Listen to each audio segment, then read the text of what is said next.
Hello class, welcome to the chapter 10 lecture video. You are going to need your chapter 10 outline for this. This is the last chapter that we are covering in this class. Congratulations, you've made it to the end. On this one, we are going to be talking about the equity section of the balance sheet, kind of finish it up. It's kind of a recap of the class while I'm getting this ready here. We started off where we're identifying so we can end up communicating information through the income statement, the balance sheet, statement of retained earnings. Okay, so we did that, and then we started going through kind of each balance sheet component, how to account for it, cash, receivables when we made sales, okay, inventory, cost of goods sold, current liabilities, long-term liabilities, and now at the very bottom of that balance sheet is the equity section. Okay, stockholders' equity. So what we're going to be talking about in this section, we're going to be talking about stock. Okay, that is the common form of equity in a corporation. When you buy stock, you become an owner. Equity, if you remember, is the owner's share of the assets.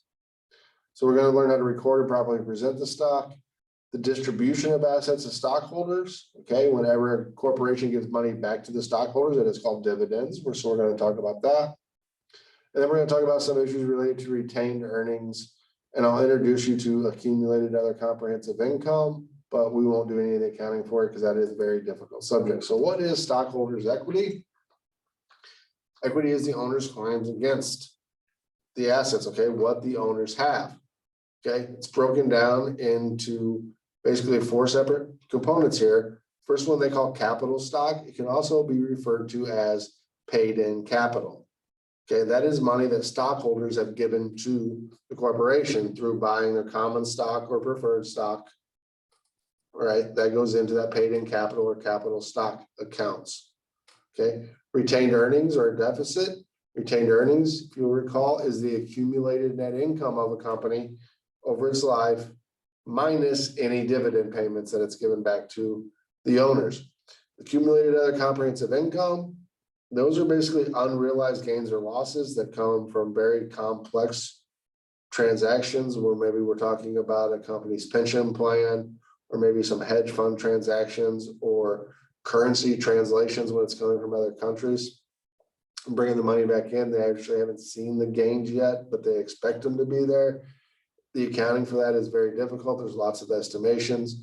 Just know that accumulated OCI or other comprehensive income is part of stockholders' equity. And finally, treasury stock.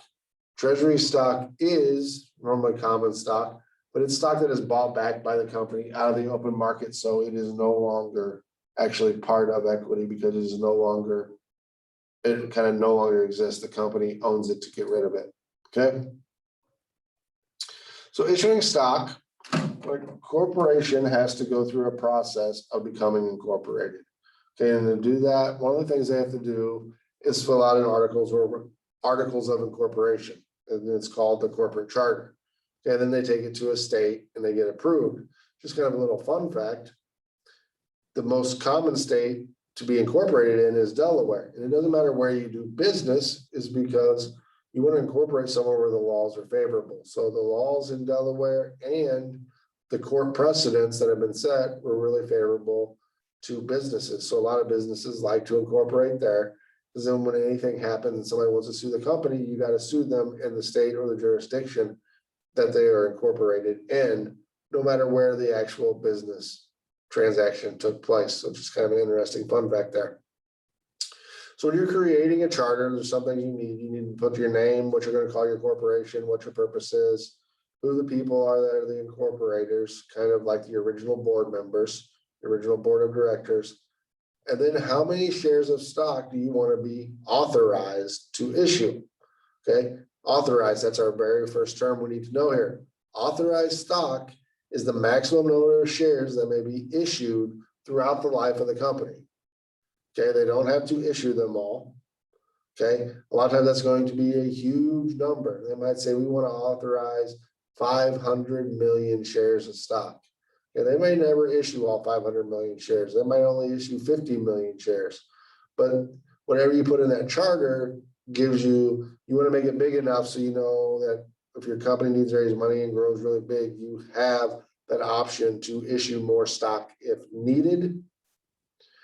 Okay, so that's usually a really large number, because if you run out, then you got to go back and refile your articles of incorporation. It becomes a big legal and financial hassle. Okay, issued shares, that's our next. So authorizes how many we have that may be issued throughout its life. Issued is how many that have actually been made available to the public at some point in time. Okay, so maybe we have, like I said, we have 500 million authorized, but we've only issued 50 million. So there's 50 million stock that have been made available for the public to buy. And then finally, there is outstanding stock. Okay. Outstanding is how much is still owned by the public. Okay. Remember that treasury stock, the corporation can buy back its own stock. So really, outstanding stock is going to be the issued stock minus any treasury stock that has been bought back. It's how much the public still owns. Okay, so we have two different types of stock. There is common stock and preferred stock. Common stock, of course, as its name says, is the most common. Here, up on your screen here, some of the rights you're going to get as being a common stockholder. So you can vote for the board of directors, any major decisions that the company makes. Now, of course, if you don't own a lot of stock, your vote may not matter a whole lot. Okay, but you do have a right to vote. You have a right to the share in the profits of the company when they declare dividends. Now, the company does not have to declare dividends, so you may not get a return of your profits, but if they do declare dividends, you have a right to some of that money. You have what is known as a preemptive right. So therefore, if you own 30% of the company and they decide to issue more shares, well, you have a right to buy 30% of the new shares being issued in order to keep your same 30% ownership in the company. Okay, so that way they can't issue new shares, sell them all to one person and kind of do a takeover of the company like that. Okay, so you can't change ownership by issuing new stock, basically. And finally, should the assets of the company be liquidated, that means they're turned into cash because the company is going out of business. You have a right to a part of that after all debtors have been paid. Okay, well, all that is nice for the common stockholders. Most of the time, the common stockholders make their financial gains by stock price appreciation and dividends. So you hold on to the stock, you get paid the dividends when declared, or maybe you sell the stock on the market, bought it for 10, goes up for 20. So to 20, and you have that gain there. Okay. Preferred stock, on the other hand, is a little bit different. Okay. The major advantage of being a preferred stockholder is that you get your dividends before common stock. Okay. And they're going to be at a set amount. Okay. So it might be 8% preferred stock. So whatever the par value, whatever they say this preferred stock is worth, if it's worth $50, 8%, every time they declare dividends, you're going to get 8% of $50. Okay.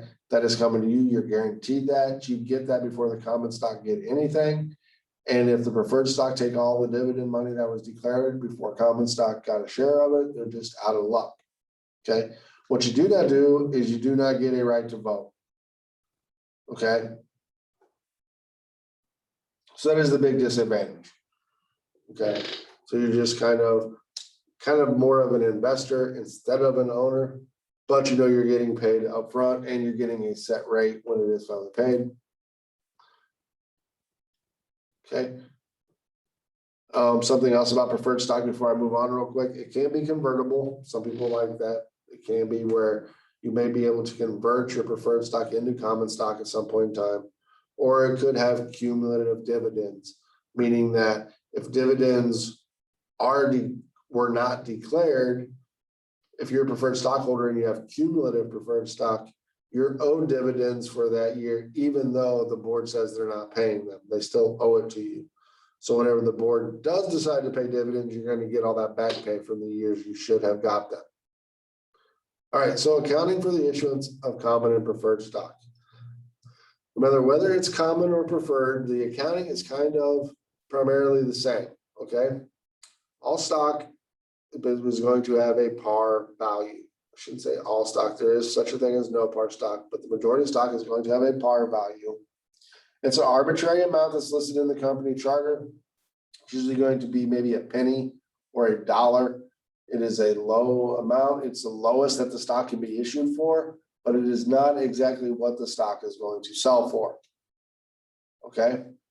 We're always going to record the issuance of common stock or preferred stock into an account called common stock or preferred stock, but always at its par value. Okay. Of course, the cash we receive is not going to be at its par value because it's going to be issued at a market value, whatever the market values that stock at. So that's the amount of cash we were going to receive when we go to record this. So we would be a debit to cash, a credit to common stock, but they're not going to be the same. The difference between the par value and what is actually received goes into a new account called additional paid in capital. Okay, so common stock and additional paid in capital common stock are kind of linked accounts that result from the issuing of common stock. So here we have 1,000 shares of preferred stock, a 9% dividend rate, and a par value of 20, 50,000 shares of common stock, par value of 2. That's what we're authorized, okay? So it's good to know how many we are allowed to authorize, but when we're going to record it, we only want to record what is actually issued here. So we issued 200 shares of preferred stock at 22 per share and 20 per share. As you can see, our par is 20 and 2, and we issued them at 22 and 250. That's what the market said they were. So how much cash did they raise? For preferred stock, they had 22,200 shares, common stock 250, 20,000 shares, multiply it out. You see they got 54,400 in cash. We can make this all as one big journal entry, but here they've done it as two. So here you see they got cash for 4,400. The preferred stock is a credit entry because it is increasing the equity, but it goes in at par value. So there was 200 shares issued at $20 par. So the 200 times 20 gives us our $4,000 credit. The difference goes into that new account called additional paid in capital for preferred stock. The same thing with our common stock. We issued it for 22. So the 20,000 shares times 250, what we issued it for, gives us 50,000 cash, but its par was only $2. So the 20,000 shares times the $2 par makes our common stock 40,000. Difference goes into that additional paid in capital account. This is what it would look like then when it got put into the stockholders equity section. Okay, first when we list our paid in capital, we have preferred stock, common stock, plus our additional paid in capital, preferred stock, and common stock for total capital stock or total paid in capital. Okay.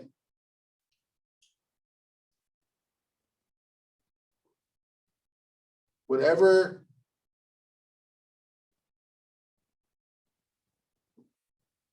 might be no par stock, anytime there is no par stock, okay, you're just going to record it if it asks you. Everything goes into the common stock account. Whatever it sells for, you have a debit to cash and a credit to common stock or preferred stock. Okay, you don't have to worry about that additional paid in capital part. Next part of stock is treasury stock.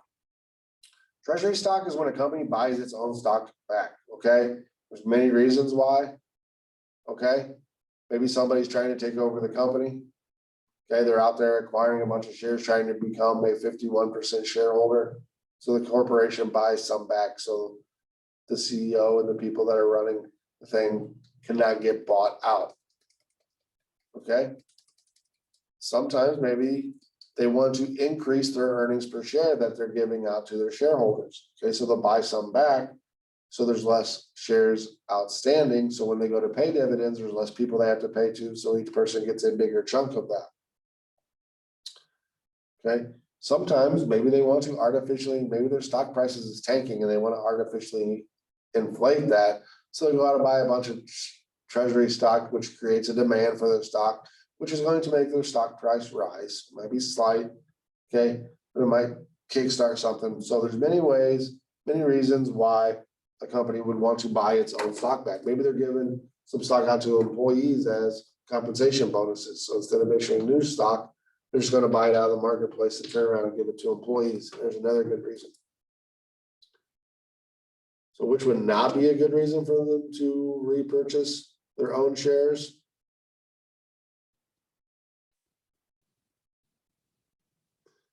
Would be D, to receive dividends. You cannot pay dividends to yourself if you're a company. What it's going to do is it's going to spread those dividends around to the other shareholders. Okay. Important thing to remember, when we repurchase treasury stock, it makes equity go down. When we issue stock, it makes equity go up. So treasury stock is going to have a normal debit balance because equity has a normal credit. So treasury is making it go down. Okay. Treasury stock can be resold in the future. Okay. And when it could be resold, it could be sold at a higher or a lower amount than what was originally bought. But we're going to record it and account for it using the cost method, meaning whatever we paid for it, that's what we record when it comes in. So when the treasury stock goes out, it's got to go out at its cost also. But it's going to never be the same because we're probably going to sell it at a different price than what we bought it for. So it's going to create another additional paid in capital account if we sell it for more. But that account is a credit account that can never go debit. If it goes on the debit side, then we have to lower retained earnings. What I want you to know is these are all equity accounts. What we are not doing is getting a gain or a loss that we report on the income statement. Okay, these are all affecting the balance sheet, not what the net income is. So here I have an example where Spectator Corporation repurchases 1,000 shares for $15 per share. Okay, so when we get our 1,000 shares at $15 per share, we record on what we cost here. Treasury stock is debited because our equity is going down by 1,000 times 15. 1,000 shares, $50 a share, and we had to pay cash out to purchase it. Okay, let's go back here. So now we're going to sell 500 shares of treasury stock for $18 per share. So 500 times 18 means we are going to get cash of $900. When we take it off our books as a credit here as treasury stock, I should say right here. Okay, whoops, should have clicked that. We have to take it off at the $15, not 18. So we got to take our 500 shares times 15 to remove $7,500 off the books. And then additional money is actually going to increase our equity because now we have more equity since we kind of got a gain on the sale of this for $1,500. And that is that additional paid in capital treasury stock. When we sold it for lower,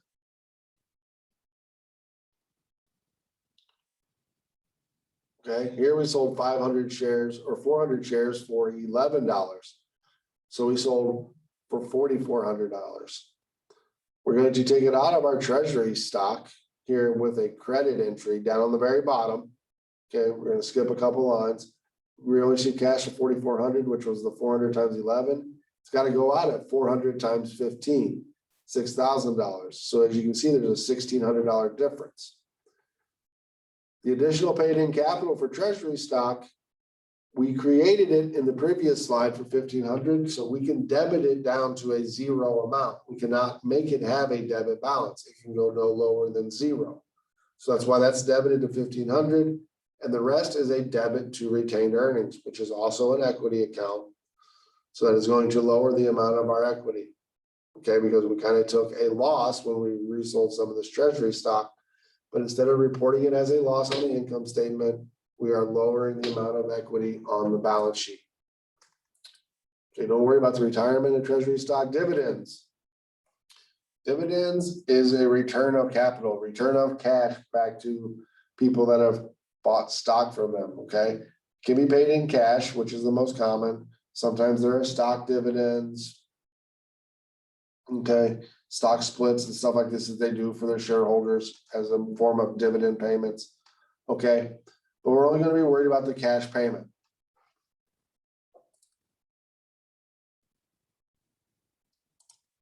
There are three major dates here that we need to worry about. First is the declaration date, okay? That is the date that the board of directors meets and they declare that they are going to pay dividends, okay? Hence the name declaration date. They say on this date, the board meets and they all vote and they agree they're going to pay $2 million worth of dividends. On that date, we always need to make the same kind of entry, okay? We are going to debit dividends. If you think it back to our dealer, dividends have a normal debit balance. So when they're announced, we debit dividends and we will make a credit to dividends payable for whatever amount the board declares that they're going to pay. So after they declare it, the board is going to set a date of record. That is the second date. What that means is whoever owns the stock on that date is going to receive the dividend payment. Okay, there is absolutely no journal entry that needs to be made. So if you see this on a homework or a test question, it says, what's the journal entry on the date of record? You can write in no entry. Okay, but the importance is maybe on October 1st, the board says they're going to pay dividends on December 31st to the shareholders of record on December 1st. Okay, so if you had that stock on October 31st and you wanted that dividend payment, you could not sell that stock before December 1st, even though they declared it. It will not come to you unless you own that stock on December 1st.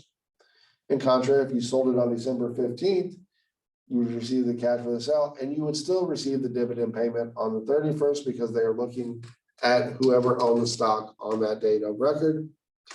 And then finally, there's a payment date. That's the date that it actually gets paid. And at that date for the accounting, we need to debit the dividend payable off the books because we no longer owe it and we can credit cash.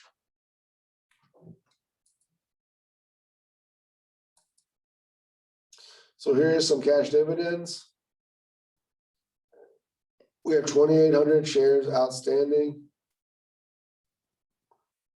Okay, so we've issued 3,000. 2,800 are outstanding because we have 200 shares of treasury stock. So we're only paying dividends to the outstanding shares because you never pay dividends to yourself. On November 15th, the Kingsville Board of Directors declares a cash dividend of $2 per share, payable on December 15th to the stockholders' record on December 1st. So on our date of declaration, we have dividends. They haven't declared. Okay, that might be the account the homework wants you to put it in. And technically, it could just be dividends there. Okay, 2,800 shares, as you can see, they declared a $2 per share dividend. So the total is 5,600. They now owe out 5,600 to their shareholders. On December 1st, the date of record, there is no entry, but those shareholders are going to get the payment. Then on December 15th, when we pay it, we remove the payable that we made on this date and credit the cash to account for the actual payment. Okay. Preferred dividends preferences, remember they get their money first. Okay. Sometimes they may not be paid if they're cumulative. You get your dividends in arrears. And as I said, it's always going to be an exact amount. So it's best to just use an example here. So here we have common stock and cumulative preferred stock. The cumulative stock requires a dividend of 6,500. So here we don't even have to calculate the percent. It's just giving it straight to us of how much the preferred stock is getting. They get $6,500 every year because it's cumulative. That means that if they do not get paid that $6,500, if the board of directors does not declare dividends this year and they do next year, we are going to get back pay. Whenever they do not declare dividends, that means they have dividends in arrears, means they're owed back pay. So here on January 1st, 2023, Jefferson's preferred dividends were 1 year in arrears, which means in 2022, dividends were not declared and paid. So the preferred stockholders owed 1 year worth of dividends. That means they had 1 year in arrears. In 2023, they paid $9,000, $12,000, and $15,000. So how will this be split between the common and the preferred stockholders? Okay, well, in 2023, we have $9,000 available. Okay. The preferred stock people are supposed to get $6,500. Okay, but they were owed $6,500 from the year before. So then all in total, the preferred stock is supposed to get $13,000 worth of the dividends. Okay, so in 2023, when 9,000 went out, all 9,000 are going to the preferred stock, and now they are still owed $4,000 in dividends. You see, the common stockholders kind of got screwed over there.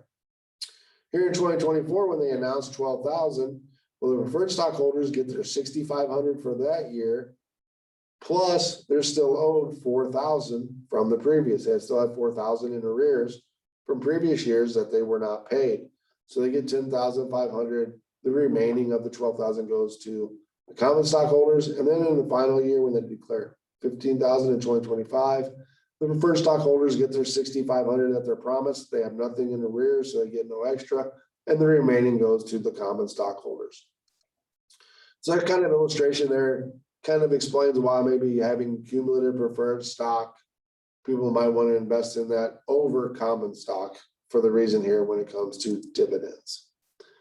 Finally, the last section we're going to talk about down here in retained earnings is, or in the equity section, is retained earnings. Remember to calculate retained earnings or make a retained earnings statement. It is beginning your retained earnings plus net income minus dividends equals your ending.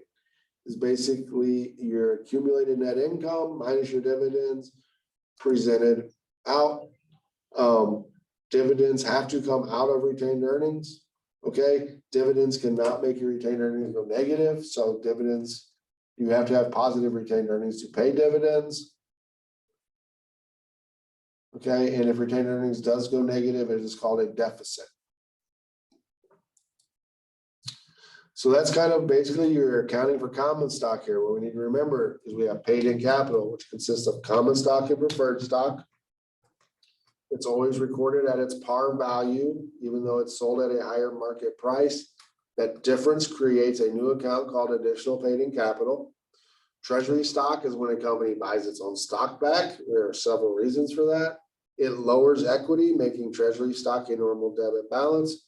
We account for it under the cost method, meaning that when we sell it, we have to use different accounts. We do not create gains or losses. It's either additional paid in capital treasury stock, or it comes out of retained earnings if we're kind of taking a loss there. Talk about paying dividends, know the declaration date, the date of record, and the payment date. To calculate the difference between who's going to get what when cumulative and preferred stock dividends, especially when something is in arrears, and know how to calculate retained earnings. And that is it. Thank you all for the semester, for working so hard. And hopefully you enjoyed these videos. They came out to be helpful for you. Please, if you watched all the way through and you've been watching these videos, please fill out the instructor evaluation that is on your Canvas page. I'll put an announcement out for that too. And let me know if these videos were helpful or if they weren't helpful, how I can improve it, because I really do look through those and I really enjoy the feedback I get from students on those. And sometimes it does help me and I change up my teaching style in order to be more effective for you. I'll come to you one more time in a chapter 10 handout video. Other than that, if you don't have any more classes, enjoy the rest of your summer break. And maybe I'll see you in the fall or in summer 2 for accounting 2.